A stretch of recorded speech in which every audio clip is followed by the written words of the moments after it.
Вот сегодня мы сели в 4:26 в Лазаревском. У нас на этот поезд конкретно куплен билет. Мы стоим в проходе, у нас нет места. Как это так вообще? А может, кому-то можно позвонить? Вот, Горячую. я звонила уже. А у вас тоже здесь место? Да, у меня здесь место, На но наших именно на моем местах месте лежат другие сидят. пассажиры. Начальник поезда сказал, что нет мест, и все, и прошел дальше. А тут вагон есть, места нашего нету, а у них есть. И на их месте лежат люди.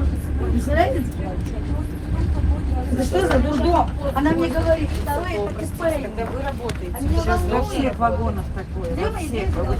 Я считала, я звонила, там тоже они мои сидят, нет места, ребенку 1,5 года. Слушай, ну вы что, не поедете? Сейчас Правильно, ну вот. Нет, я просто предлагаю, кто спит, возьмите хоть посадить нас, просто посадить. Не надо нам спать. Это не выход Хоть из бы- положения. Вы же не в индийском фильме, чтобы ехать там.